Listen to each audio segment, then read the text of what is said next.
Assembly సమావేశాలు మొదలయ్యాయి. అసెంబ్లీలో ఖచ్చితంగా ఏదైతే కృష్ణా గోదావరితో పాటు ఖచ్చితంగా నిరుద్యోగుల అంశంపైన మాట్లాడాలి, జాబ్ క్యాలెండర్ కూడా ఖచ్చితంగా ప్రకటించాలని చెప్పేసి కూడా పెద్ద ఎత్తున నిరుద్యోగులు మరొక పోరాటానికి కూడా సిద్ధమవుతూ ఉన్నారు. మాట్లాడదాం మనతో పాటు నిరుద్యోగ నాయకురాలు సిద్ధిరెడ్డి గారు ఉన్నారు. ఇప్పుడు చెప్పండి, చాలా రోజులుగా పోరాటాలు చేస్తూనే ఉన్నారు, ఇప్పటికీ కూడా ఏ ఒక్క ఉద్యోగం కూడా రాని పరిస్థితి. మరి ఏం చెప్పదలుచుకున్నారు దీనికి సంబంధించి? ఈరోజు అసెంబ్లీ సమావేశాలు స్టార్ట్ అయినాయి. నీళ్లు, నిధులు, నియామకాల అనే అంశం మీద కదా తెలంగాణ ఏర్పడింది. నువ్వు నీళ్ల గురించి చర్చ పెడతా అంటావు, నిధుల గురించి చర్చ పెడతా అంటావు, మరి నియామకాల గురించి ఎందుకు చర్చ పెడతలేవు? నియామకాలు కూడా ఒక ఒక ముఖ్యమైన అంశం. దాని గురించి కూడా పెట్టు. ఎప్పుడు పెడతావో కూడా చెప్పు. నువ్వు కరెక్ట్గా పెడతా అని చెప్తే మాకు ఈ ప్రెస్ మీట్లు పెట్టుకొని మాట్లాడి మా బాధ నీకు చెప్పుకునే అవసరం మాకు రాదు కదా. రేవంత్ రెడ్డి గారిని నేను అడుగుతున్నా, 2-3న నీళ్ళ మీద పెడుతున్నావు కదా, 4-5న నిరుద్యోగాంశం మీద చర్చ పెట్టు. చర్చ పెట్టి నువ్వు చేసింది ఏందో నిరూపించుకో. నియామక పత్రాలు ఉట్టిగా ఇచ్చి ఫోటోకి పోజులు ఇయ్యంగానే అయిపోదు. దానికి తగినట్టు నువ్వు చర్చ పెట్టు. నువ్వు ఏ నియామక పత్రాలు అయితే ఇచ్చినావో దాని గురించి ఒక వైట్ పేపర్ రిలీజ్ చేయి. ఎందుకు చేయలేకపోతున్నారు అని అంటే వాళ్ళు చేయలేదు కాబట్టి. కాంగ్రెస్ ప్రభుత్వం వచ్చిన తర్వాత ఒక్క నోటిఫికేషన్ కూడా ఇవ్వలేదు, ఇచ్చినవి కూడా సక్రమంగా కంప్లీట్ చేయలేదు కాబట్టి వాళ్ళకి వాటి గురించి మాట్లాడే ధైర్యం లేకుండా పోయింది ఈరోజు. సో మేము ఒకటే డిమాండ్ చేస్తున్నాం, నియామకాల మీద చర్చ జరగాల్సిందే. ఆ చర్చ ఎప్పుడు పెడతావో నువ్వు మాకు చెప్పాలంతే. ప్రభుత్వం ఇవ్వకుండా ప్రతిపక్షాలు కూడా చాలాసార్లు బీఆర్ఎస్ పార్టీ కూడా ఒప్పుకుంది, ఎప్పుడు కూడా నిరుద్యోగులు అన్యాయం చేసి ఓడిపోయని చెప్పేసి కేటీఆర్ గారు ఒప్పుకున్నారు. ఇప్పుడు కేటీఆర్ గారు వాళ్ళు కూడా ఎప్పుడు కూడా నిరుద్యోగుల పక్షాన మాట్లాడిన దాఖలా లేవు కదా, మరి దీనికి సంబంధించి? ఎందుకంటే లాస్ట్ అసెంబ్లీ సెషన్స్లో పెట్టినారు, బీఆర్ఎస్ సైడ్ నుంచి నిరుద్యోగ అంశం మీద చర్చ పెట్టండి అని రిక్వెస్ట్ రేజ్ చేసినారు. కానీ ప్రభుత్వాలు ఛాన్స్ ఇవ్వనప్పుడు ఎవరు మాత్రం ఏం చేయలేరు కదా. ఏదైనా అంశం చర్చకు రావాలి అని అంటే ఆబ్వియస్గా స్పీకర్ గారి చేతిలో ఉంటుంది. స్పీకర్ గారు స్పందించాలి. స్పీకర్ గారు ఎవరు చెప్తే స్పందిస్తారు? ఆబ్వియస్గా రేవంత్ రెడ్డి గారు చెప్తేనే స్పందిస్తారు కదా. సో అందుకే మేము సీదా రేవంత్ రెడ్డి గారినే అడుగుతున్నాం. బీఆర్ఎస్ వాళ్ళు ఎప్పుడైనా సపోర్టివే ఉన్నారు. ఏదన్నా మాకు ఈ సమస్య ఉంది అని పోయినప్పుడు డెఫినెట్గా వాళ్ళు ఏ విధంగా ఎంతవరకు చేయగలరో అంతవరకు అయితే చేస్తూనే వస్తున్నారు ఇప్పటి వరకు. సో ఎనీ టైం మాకు సపోర్ట్ చేస్తామని ఇచ్చిన నాట్ ఓన్లీ బీఆర్ఎస్, బీజేపీ వాళ్ళు కూడా మేము ఎప్పుడైనా వెళ్ళి మాట్లాడినప్పుడు వాళ్ళు కూడా మాకు సపోర్ట్ చేస్తూనే వచ్చిండ్రు. సో వాళ్ళ సపోర్ట్ ఉంది. కానీ అల్టిమేట్గా ప్రభుత్వము ఆ అంశంని చర్చకు తీసుకురాకపోతే ప్రతిపక్షాలు కూడా ఏం చేయలేవు కదా. సో అందుకే మా డిమాండ్ అంతా కాంగ్రెస్ని చేస్తున్నాం. మీరు పెట్టండి, ఈ అంశంని చర్చకు తీసుకురండి. తీసుకొస్తే కదా ఎవరు చేసిండ్రు. ఒకవేళ కాంగ్రెసే నిజంగా చేసింది అనుకో, ఇంకా బీఆర్ఎస్ మీద ఇంకెక్కువ ఆరోపణలు మీరు చేయొచ్చు కదా. అదెందుకు ఆలోచించారు? జస్ట్ నథింగ్ అని ఏం లేదండి, వాళ్ళు ఏం చేయలేదు.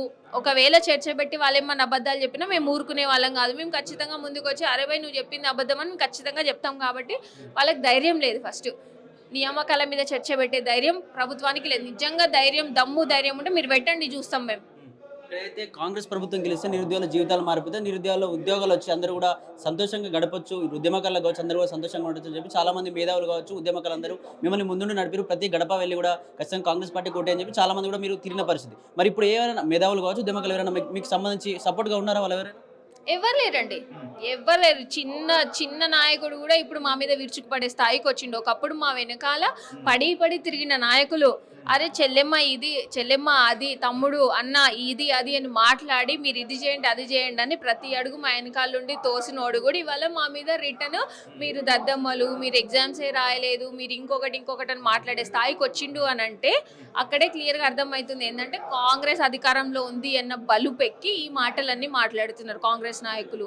సో వాళ్ళైతే ఎటువంటి ఉద్యోగ నోటిఫికేషన్లు ఇవ్వలేదు, ఉద్యోగాలు అంతకన్నా ఇవ్వలేదు. ఈరోజు ఇవన్నీ ఇవ్వకపోగా మాకు సపోర్ట్ కూడా లేదు. వాళ్ళ సపోర్ట్ కూడా మాకు ఎక్స్టెండ్ చేసే దగ్గర లేరు అసలు.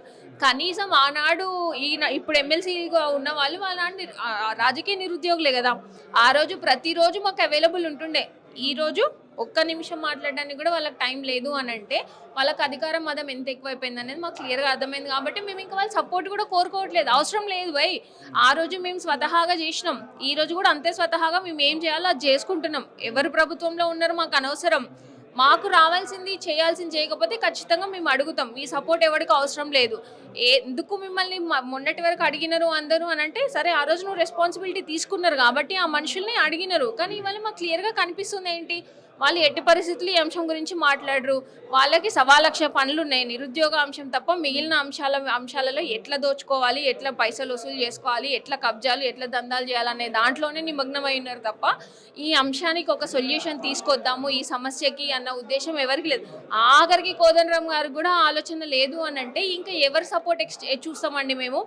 అంత తెలంగాణ ఉద్యమం చేసిన నాయకుడే ఈరోజు నోరు మూసుకొని కూర్చున్నాడు అని అంటే ఎవరిని అడుగుతాం, ఎవరు వచ్చి సపోర్ట్ చేస్తారని ఎక్స్పెక్ట్ చేస్తాం. ఖచ్చితంగా వాళ్ళు సపోర్ట్ ఎవరు చేయట్లేదు, చేసినా మాకు అవసరం కూడా లేదు ఇంకా. ఎందుకంటే వాళ్ళు సపోర్ట్ చేస్తున్నట్టే చేసి ఇవాళ వస్తుంది రేపు వస్తుంది అని మా ప్రీషియస్ టైం అంతా పోగొడుతున్నారు తప్ప వాళ్ళు ఏదైనా చేస్తే మాకు కొరిగింది ఏం లేదు.